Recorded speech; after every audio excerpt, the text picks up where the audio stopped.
अस्सलाम वालेकुम नाज़रीन। आज 11 अक्टूबर 2025 है और दिन है हफ्ते का। इलेक्शन कमीशन ने एक बार फिर हस्बे रिवायत रंग में बंग डालना शुरू कर दी है।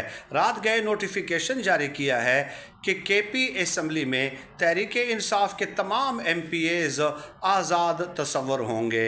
आज अंदाज़ा लगाएं कोई काम होता है सलीके के साथ, यानी फ़ौरन ही बग़ैर सोचे समझे किसी के कहने पे ये हुक्म जारी कर दिया कि अब वो आज़ाद तस्वर होंगे। शुक्र है इलेक्शन कमीशन ने ये नहीं कह दिया कि अगर तहरीक इंसाफ के जो MPAs हैं वो अगर नून लीग पीपल्स पार्टी और JUIF वो नहीं करते, ज्वाइन नहीं करते, तो उनकी रुकनीत मुअत्तल कर दी जाएगी।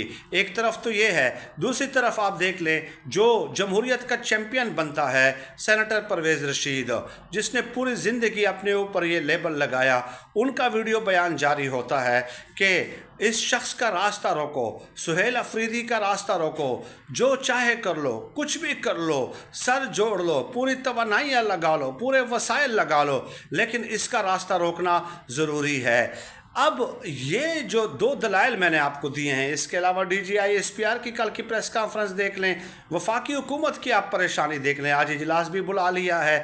क्यों, किस बात से वो परेशान है? भाई ये तो एक आईनी अमल है। इमरान खान साहब पार्टी के सरबराह हैं, उन्होंने अपने वज़ीर आला के ऊपर अदम एतमाद का इजहार किया, दूसरे को नामोनेट कर दिया। ये एक जमहूरी अमल है, जमहूरी प्रोसेस है, ये पूरी दुनिया में होता है और पाकिस्तान में भी होता रहा है।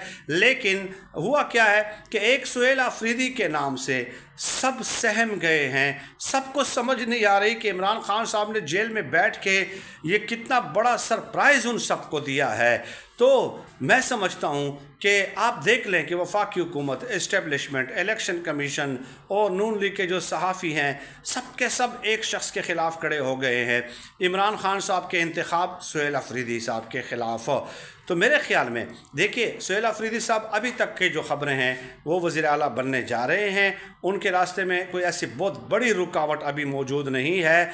लेकिन क्या ये आप नहीं समझते कि फ़र्ज़ किया वज़ीर आला नहीं भी बनते तो ये सुहेल अफरीदी साहब की बहुत बड़ी जीत है और सबकी शिकस्त है कि एक ऐसा शख्स जो 1.5 सालों से मिनिस्टर रहा और आज भी किराए के मकान में रहता है, जिसका कोई कारोबार नहीं है, जिसकी कोई फ़ाइल, कोई वीडियोज़ नहीं है, बैरून मुल्क जायदादें नहीं है, एक आम मिडिल क्लास फैमिली से ताल्लुक़ रखने वाला शख्स, उसने किस तरह जो है ज़लज़ला बर्पा कर दिया है तमाम तबक़ात में, तमाम हलकों में। तो मेरे ख़्याल में ये सुहेल अफरीदी की जीत है, बाकी सबकी शिकस्त है।